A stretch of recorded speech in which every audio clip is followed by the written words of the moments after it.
Hello everybody, welcome to the top 5 tips for the month of January. This will encompass New Year's resolutions, as well as things that are in game for this month and into the future, because preparation is key. Tip number 1 is all about rank up resource. One thing that I'm finding, and I don't know if anybody else is finding as much, I definitely know people that are feeling this issue as well, is ranking up champions. When you're at the top end of Valiant, and even new players to the game, and any player in the game at any stage in your MCOC career, you want to rank up various champions, don't you?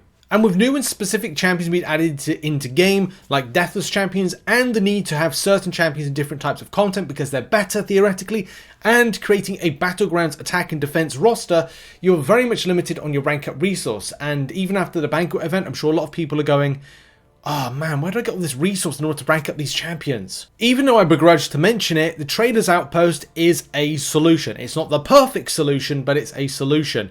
Whether or not there's ISO, gold, or rank up resources for relics, and as well signature stones and ISO opportunities from duping champions, then yes, there's various different types of bundles depending on your progression that are going to help you out. Even though the Battlegrounds Store was a little bit changed, I'd say in some ways nerfed in order to get the lower resources like 5-star shards and things like 5-star signature stones in order to dupe and signature up and get max signature crystals, that's another story for another video.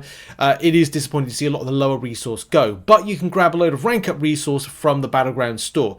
Those 2 stores mentioned are very much a reset weekly type element, so that's good. And same thing with the Glory Store. Don't underestimate a lot of these stores that I'm mentioning because they are so important to get a rank up champion. I'll probably do a further dissection video on the importance of these stores and what you can actually get as terms of ranking up a champion on a weekly basis, but these are good places to go, especially if you're wanting things like tier 6 basics, tier 3 alpha.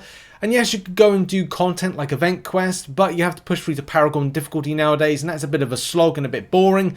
But at least if there's an opportunity to grab something rather than saying spending 750,000 loyalty, then at least you've got some alternate options, because that's pretty extensive nowadays. Also, don't forget to pick up your Valiant daily, other progression daily crystal. Do your gold pool daily if that's something you want to do. Proving grounds if that's applicable depending on your progression. And of course, make sure your stash is well managed, because some of these items, if you sell them, they're able to get the higher items. So if you sell them, they get to the higher kind of like tier 3 to tier 4 type sell mechanic. Not for all of them, but some of them. And of course, the amazing Super Daily event. Oh, and to a lesser degree, the side quest. Speaking of the side quest, you'll know that Death Drive is your solo event, or, well, it's a recycled rotationary event.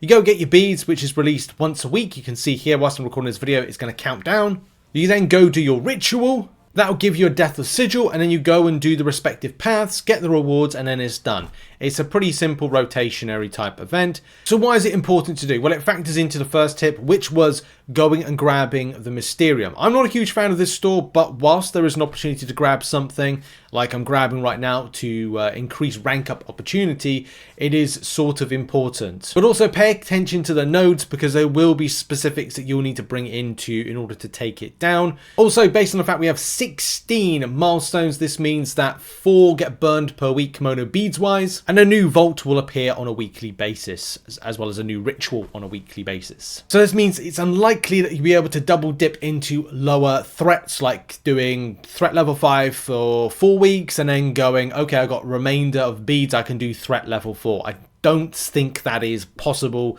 especially with the structure of the 16, the 4 v4 v4 v4 thing. Tip number 3 is another preparation for the year, and that is have a plan. A lot of people just go day by day, not really having a plan of what they want to do in game, or not have targets, goals, and aspirations in game. Look, it's a game. Some people have targets and goals. Some people are just happy to coast along, and that is cool. For me, I do have things that I am planning for, like building a specific Battlegrounds deck for attack and defense, elevating some of my 7 stars for a specific goal within that. The first week of February, I want to have 100%ed the Karina's challenges that get you a tier 7 basic, because I think this is going to be a massive thing for free-to-play players to acquire at the top end of the game, to at least try to elevate them to maybe a new progression that might be coming. That's a working theory. I've got a new progression is coming and you need to rank for 7 stars, but we'll see. And catch up with my story content because I am very behind. After I've used all my units, refarm back 20 to 40,000 units by July 4th. Of course, trying to get the first ever rank 4 7-star on my account as a non-spending player. So make sure to set some goals and targets for your account this year. Whether or not it's rank ups, building a strong Battlegrounds deck, doing incursions, whatever it is, try and do that. Although my plans might change because of something that may or may not happen. More on that at a later date. Now, if you're a bit of a scrub and a clutch player like myself, you'll need a lot of revives and health potions. So farming these for content that's coming on this year is so important. We've got the finale of the of Sufferings or of Agony. We've then got Act 9.2. We've got new content and Karinas. So the need for revives and health potions, of course, is going to be a very important thing for the scrubs out there and the people like myself and many others as well. One of the biggest things you should shoot for is your super daily. This is the most important thing, hands down, you need to be focused on a daily basis. It gives you your daily revive, guaranteed. It gives you your health potion, guaranteed. It gives you 30 units, guaranteed. As well as everything else that's going to be helpful in the long run over the course of a year. Add that together with Apothecary, Expert 100% will get you a revive.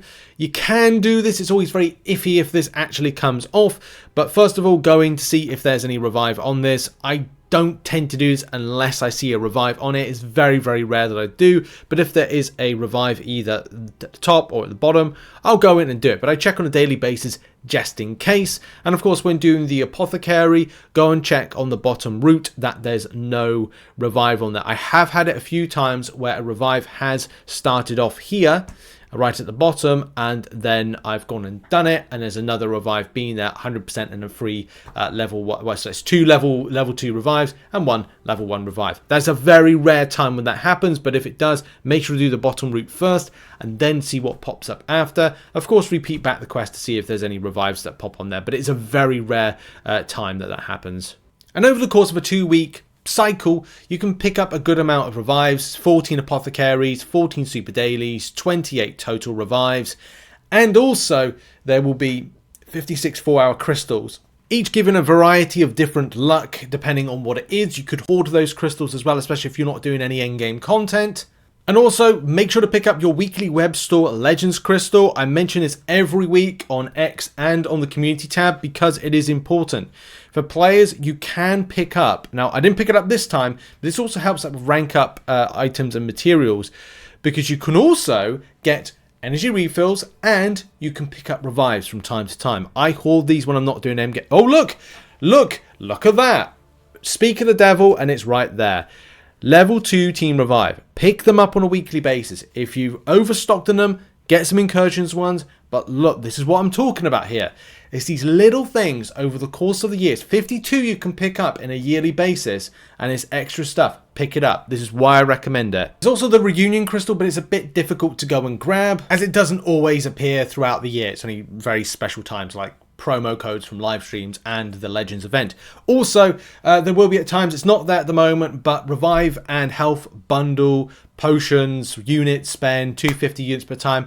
I recommend and kind of like promote it every time that it comes up because it is a good thing for free-to-play players to grab because the level 3 revive. But save units, it's up to you. You can get some health potions, which I've done in Realm of Legends just by auto-fighting through this with your strongest 7-star roster or strongest 6 stars at rank 5 ascended. This is to help me out with my next Necropolis run, but you can see this is why I've done it, just to kind of level 1 revive and topping up with free health potions that I farm myself. The final tip is all about arena, unit farming. Unit farming can be a laborious task, especially if you're doing arena. One thing I would recommend for anybody is put a movie on in the background, set a timer, go farm for that length of time and get focused into it. Why? Because ain't nobody want to do it. But if you've got a program there for an hour, you know, you're just listening in the background, occasionally looking up and farming units, it's actually a little bit more straightforward. The process of doing it is streamlined better because of solo shards. You get a lot more solo shards on a daily basis, which of course, if you get to your solo crystal, pop it open, you'll have boosts with it.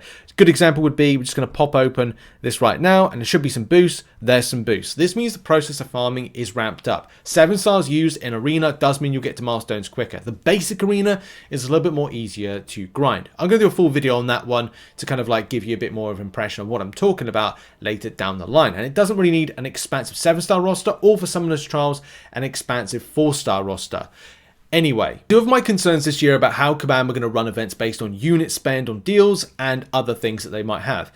Last year was a good indication that if you were farming 10,000 units for one event, it's now you've got to farm 20,000 units for the event, which means that there's a higher spend cap to get some of the better stuff in game. Anyway, I would recommend a lot of players, especially if you're chasing things at tier 7 basics that are going to cost a lot of units, so therefore going to farm a lot of units is going to be very important. Start now. Why? Because you've got deals coming out the wazoo, there could be offers coming out at the end of 9.2. It could be important for Valiant players to get up to the next progression, if that is the case. So yes, get working and pick up some of those units from various different events, and yeah, good luck in the grind. Save your units as much as possible. Minimize spend in certain areas if you can. And yeah, hold them as long as possible, because I'm sure the events this year are going to be pretty spicy. Anyway, that's been the last tip for the month. It's pretty much starting you off on your year 2025 and preparing you for what was going to be a busy year in Marvel Contest of Champions. Thank you so much for watching. Appreciate you. Check out some other content. I'll see you all soon. Much love and goodbye.